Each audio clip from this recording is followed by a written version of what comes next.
एक समय की बात है। एक समृद्ध और विशाल राज्य में एक वृद्ध राजा रहते थे। राजा की दूसरी शादी हुई थी। राजा की पहली पत्नी का देहांत कुछ दिन पहले ही हो गया था। पहली पत्नी से राजा को एक बेटा हुआ था, जिसका हृदय अत्यंत कोमल, दयालु और नेक था। राजा ने दूसरी शादी की थी, लेकिन उसकी दूसरी पत्नी भीतर ही भीतर जलन और लालच हर पल उसके मन में घूमता रहता था। रानी का मन इस बात से भर गया था कि जब उसका अपना पुत्र जन्म लेगा तो सौतेला बेटा उसके बेटे के विरुद्ध आधे हिस्से का दावा करेगा। इस सोच ने रानी के दिल में कड़वाहट और दगाबाजी के भावों को जन्म दे दिया था।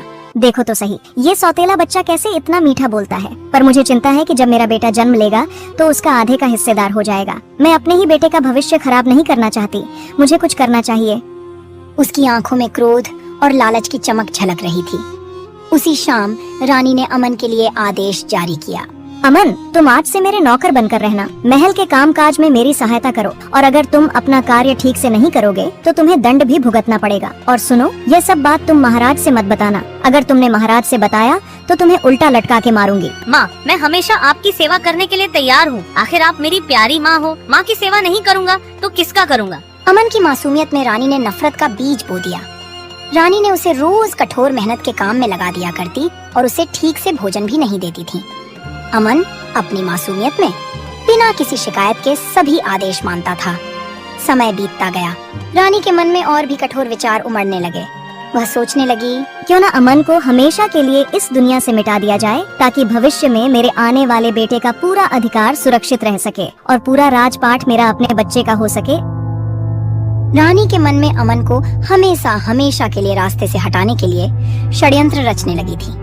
तभी रानी की एक करीबी सलाहकार वसुंधरा वहां आई। वसुंधरा, मुझे एक योजना सुनानी है जिससे मैं अमन को हमेशा के लिए इस दुनिया से दूर कर सकती हूँ। अगर वह इस दुनिया से चला जाता है तो मेरा जन्म लेने वाला बेटा बिना किसी रुकावट के राज्य का उत्तराधिकारी बनेगा। महारानी, क्या आप वाकई ऐसा कर सकती हैं? अमन तो बहुत मासूम है। इस प्रकार की अनहोनी आप सोच भी कैसी सकती है महारानी जी? महाराज अमन को अपने दिल का टुकड़ा समझते हैं। आप अमन पे कुछ तो दया करो। देखो वसुंधरा, मुझे कोई दया नहीं लगती उस मनहूस पर। यह राज्य मेरे बेटे का होना ही चाहिए, और यदि अमन जिंदा रहा तो उसका आधा हिस्सा मेरे बेटे का हक से चला जाएगा। वसुंधरा रानी को समझाने की कोशिश करती है, लेकिन रानी उसकी एक ना सुनी। इस प्रकार रानी ने एक षड्यंत्र रचने का निश्चय कर लिया। उसने एक बलवान सैनिक वीरेंद्र को अपने पास बुलाई और उससे बोली, वीरेंद्र, तुम्हारी शक्ति और निष्ठा मेरे काम आएगी। मेरे पास एक विशेष कार्य है तुम्हारे लिए, जिसे करने के लिए मैं तुम्हें नियुक्त कर रही हूँ। आपका आदेश मेरे लिए हमेशा सबसे महत्वपूर्ण रहा है। कृपया बताइए महारानी जी, मैं क्या कर सकता हूँ? तुम अमन को खत्म कर दो, मगर ध्यान रहे यह मौत महज एक हादसा लगे। किसी को संदेह तक नहीं होना चाहिए कि यह कोई साजिश थी। वीरेंद्र इतनी बात सुनकर डर जाता है। वह सोचता है कि छोटे राजकुमार को मारने की बात रानी कह रही है। वह हिचकिचाते हुए बोला, महारानी, यह कार्य मेरे लिए अत्यंत कठोर है। अमन तो एक निर्दोष बच्चा है। महाराज अमन से बहुत प्यार करते हैं। अगर यह बात उन्हें मालूम होगा तो वह सबको सूली पर चढ़वा देंगे। अगर तुम उस दुष्ट अमन को खत्म नहीं करोगे तो मैं तुम्हें झूठे इल्जाम में सजा कर तुम्हें सूली पर चढ़वा दूंगी। तुम्हें मेरे आदेश का पालन करना होगा। वीरेंद्र, तुम्हें न तो दया करनी है और न ही मना करना है। यदि तुमने नहीं किया तो मेरे क्रोध का सामना तुम्हें करना पड़ेगा। वीरेंद्र डर जाता है और रानी के आदेश का पालन करने का निश्चय करता है। हालांकि उसके मन में भय और दुविधा उमड़ रही थी, मगर वह कुछ कर नहीं सकता था। अगर वह राजा से कहता तो रानी उसे बेमौत मरवा देती।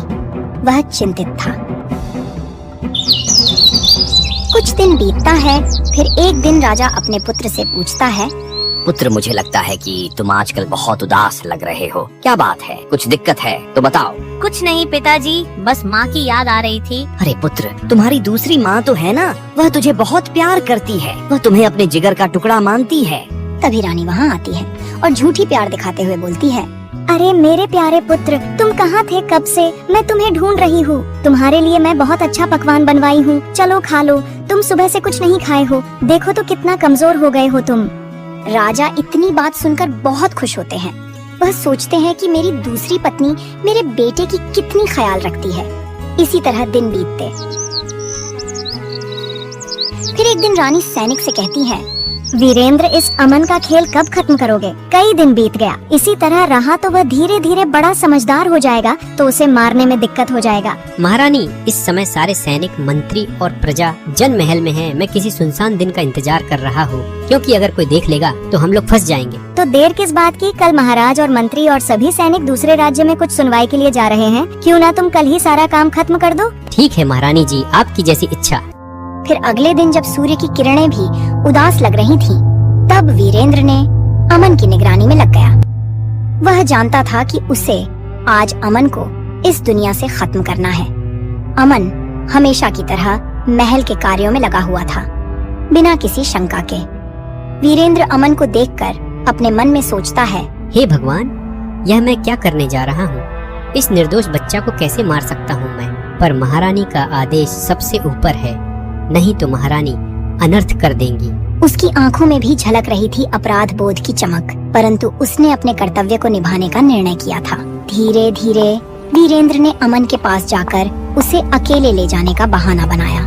छोटे महाराज, मुझे महल के बाहर कुछ जरूरी काम के लिए जाना है और आपको भी हमारे साथ चलना होगा। मेरे साथ चलो, मैं आपको कुछ रोचक जगह दिखाने ले जाऊंगा। ठीक है, मैं चलूंगा, पर पहले माँ से इजाजत तो ले लूं, नहीं तो वो बहुत गुस्सा होंगी, क्योंकि वह मुझसे बहुत प्यार करती हैं। उनके इजाजत के बिना मैं कहीं नहीं जा सकता। इतनी बात सुनकर सैनिक का दिल पसीज जाता है, मगर वह रानी के खिलाफ भी नहीं जा सकता था। वह दुखी मन से अमन को कहता है, अरे छोटे महाराज, रानी साहिबा ही बोली हैं तुम्हें घुमाने के लिए। चलो मेरे साथ, तुम्हें आज कुछ अद्भुत जगह दिखाऊंगा। ठीक है, चलो मैं चलूंगा, पर मेरा दिल कहता है कि मैं पहले माँ से पूछ लूं, उसके बाद मैं चलूंगा।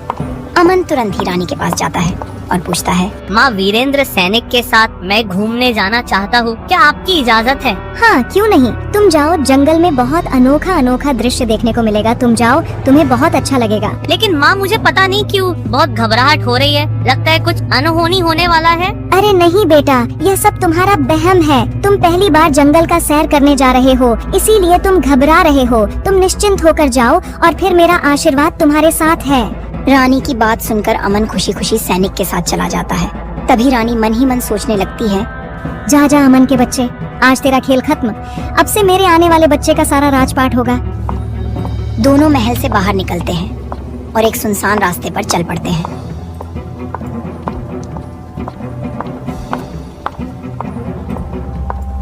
जाते जाते बीच जंगल में वीरेंद्र ने अपना तीरंदाजी धनुष निकाल लिया और अचानक अमन पर वार कर देता है। तीर लगते ही अमन खून से लहूलुहान हो गया। वह चोटिल हालत में आश्चर्य से सैनिक से पूछता है, हे प्रिय सैनिक, तुमने मेरे साथ यह क्या किया? तूने मुझे क्यों मारा? मुझे क्षमा करना छोटे महाराज, मैं मजबूर था। यह सब षड्यंत्र महारानी का था। भगवान तुम्हारी आत्मा को शांति दे। सैनिक को इतना कहते ही अमन का छोटा जीवन उसी क्षण खत्म हो गया। वीरेंद्र ने अमन के शरीर को एक गहरे जंगल के कोने में फेंक दिया ताकि कोई भी इस षड्यंत्र का पता न लगा सके। जंगल की गहराई में जहाँ प्रकृति की शांति विराजमान थी, उसी समय एक साधु अपनी तपस्या में लीन होकर चलते हुए रास्ते से गुजर रहे थे। साधु का नाम ज्ञानानंद था। चलते चलते उसने उस सुनसान मार्ग पर एक निर्जीव सा दृश्य देखा। वहाँ एक बच्चा पड़ा हुआ था जिसकी हालत दयनीय थी। हे भगवान, यह बच्चा तो बेहद दुखद और खून से लहूलुहान अवस्था में है। ज्ञानानंद ने तुरंत बच्चे के पास जाकर उसका निरीक्षण किया। उसने देखा कि बच्चे के शरीर पर गहरी चोटें थीं, परंतु उसकी सांसें अभी भी चल रही थीं। ज्ञानानंद ने बच्चे को धीरे धीरे उठाया और अपने कुटिया में लेकर आए।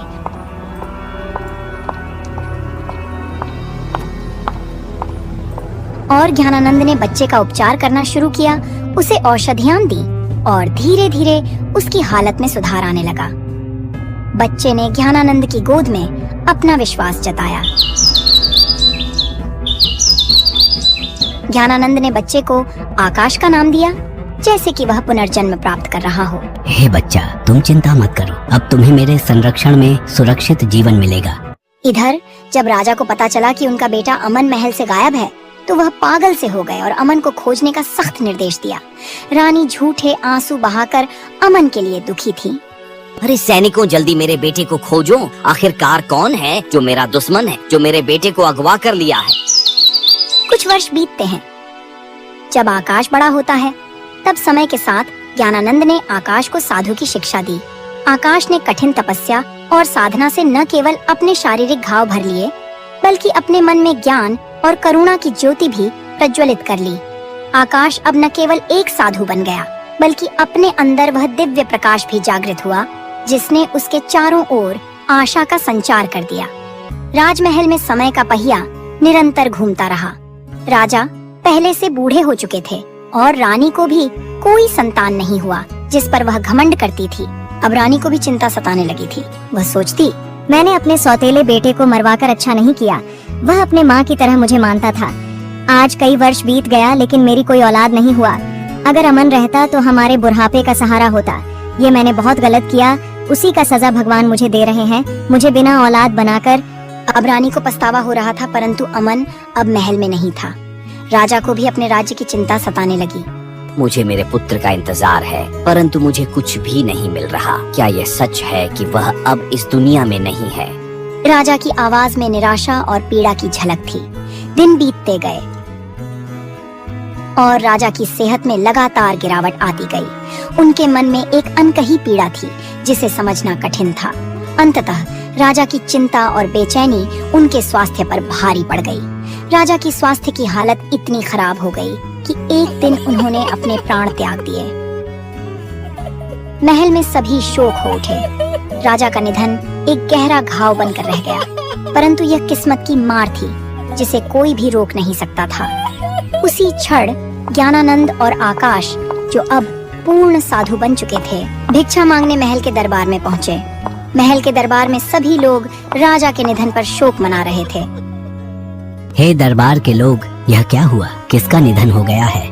दरबार के लोग साधु की बातें सुनकर उनसे सारी बात बताते हैं। क्या बताऊं बाबा, इस राजमहल में अनर्थ हो गया। यह जिसका निधन हुआ है, यह एक राजा थे। उनका एक ही बेटा अमन था, जो पता नहीं कहाँ खो गया। उसी के चिंता में राजा की तबीयत खराब होने के कारण आज उनकी मृत्यु हो गई। हे बाबा, यह बताओ कि राजा का निधन किस प्रकार हुआ। ऐसा प्रतीत होता है कि उनके मन में असीम पीड़ा थी। राजा का निधन सिर्फ शारीरिक रोग के कारण नहीं हुआ। उनके मन पर अटकी निराशा, अविश्वास और अनदेखी पीड़ा ने भी उन्हें तोड़ दिया। बहुत समय पहले की बात है। राजा का एक ही संतान अमन था। वह करीब 10 साल पहले कहीं लापता हो गए। तब से राजा दुखी रहने लगे थे और उनकी आज मौत हो गई। बुजुर्ग की इतनी बात सुनकर साधु ज्ञानानंद समझ जाते हैं कि आकाश को ही उन्होंने कई साल पहले जंगल से घायल स्थिति में उठाकर अपनी कुटिया में लाए थे। फिर साधु महाराज अमन को आकाश का नाम दिया था। साधु ज्ञानानंद ने रानी से पूछते हैं, महारानी, क्या आप हमें बता सकती हैं कि राजा का निधन कैसे हुआ है? रानी, जो अब अकेली और पीड़ा में डूबी हुई थी, उसकी आंखों में चिंता और भय साफ झलक रहे थे। वह धीरे से बोल पड़ी, सच तो ये है कि मैंने ही अपने सौतेले बेटे अमन के साथ अन्याय किया। मैंने उसे अत्याचार में डाला और आज्ञा दी कि उसे मार दिया जाए। अगर मैंने उसे मरवा दिया होता तो मेरे जन्मे हुए बेटे को संपूर्ण राज्य का उत्तराधिकारी बनना निश्चित हो जाता, परंतु नियति का खेल कुछ और ही था। दरबार में एक घबराहट फैल गई।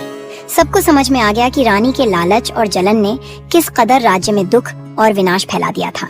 महारानी, क्या तुम जानना चाहती हो कि अमन इस समय कहाँ है? हाँ बाबा, अगर मेरा बेटा जीवित होगा तो मैं भगवान का शुक्रगुजार रहूंगी। मैं कई वर्ष पहले अपने तपस्या में लीन होकर जंगल के रास्ते जा रहा था। तभी मुझे एक मासूम सा बच्चा खून से लथपथ जमीन पर पड़ा हुआ मिला। मैंने उसे उठाकर अपनी कुटिया पर ले गया और उसका इलाज किया। कुछ दिन के बाद वह बिल्कुल सही हो गया और वह बच्चा, यह प्रकाश है। इसका नाम मैं अमन से प्रकाश रख दिया था। यह अब एक साधु बन गया है। इतना कहते ही रानी और वहाँ के सभी लोग समझ गए कि अमन एक साधु बन गया है। रानी रोते हुए बोलती है, अरे मेरे बेटे, मुझे माफ कर दो। मुझसे बहुत बड़ी गलती हो गई। मैं अपने लालच और स्वार्थ के लिए तुम्हें मरवाना चाहा। अब मुझे इसकी सजा मिल रही है। मुझे क्षमा कर दे बेटा। देख रहा है बेटा, तुम्हारे पिताजी तुम्हारा इंतजार करते करते इस दुनिया को छोड़कर चले गए। मत रो माँ, तुम्हें जो अच्छा लगा तुमने वह किया। तुम कल भी मेरी प्यारी माँ थी और आज भी हो। इस राज्य का प्रत्येक व्यक्ति यह सीख ले कि लालच और जलन केवल विनाश का कारण बनते हैं। हमें अपनी भावनाओं को संतुलित रखकर प्रेम और सहानुभूति की राह पर चलना चाहिए। मुझे क्षमा करो अमन बेटा, मुझसे बहुत बड़ी भूल हो गई। मुझे अपने किए पर पछतावा है। अब तुम्हारे पिता भी इस दुनिया से चले गए। अब इस राज्य को देखने वाला कोई नहीं है। अब तुम इस राजमहल की गद्दी संभाल लो। राजपाट और गद्दी का मोह जिस दिन त्याग दिया उसी दिन सच्चा साधु बन गया माँ। अब मेरी लालसा सिर्फ परमात्मा की भक्ति में है, न कि सोने चांदी और सिंहासन में। बेटा खोल दे यह साधु का वस्त्र और मेरे साथ रह। क्या तू अपने माँ को छोड़ देगा? देखना मैंने जो किया उसकी सजा मुझे मिल गई। तेरे अलावा मेरी कोई संतान नहीं हुआ। अब तू मेरे पास रह जा। नहीं नहीं माँ, जो सच में साधु बनता है वह लोभ, मोह और इच्छाओं की बेड़ियां तोड़ चुका होता है। राज सिंहासन हो या जंगल की कुटिया, मेरे लिए दोनों बराबर है। गद्दी की चाहत तो उन लोगों में होती है जो सांसारिक सुखों में फंसे होते हैं। साधु का एक ही धन होता है, तप, त्याग और सत्य का मार्ग। अमन रानी की एक न सुना और अमन अपने पिता का अंतिम संस्कार कर देता है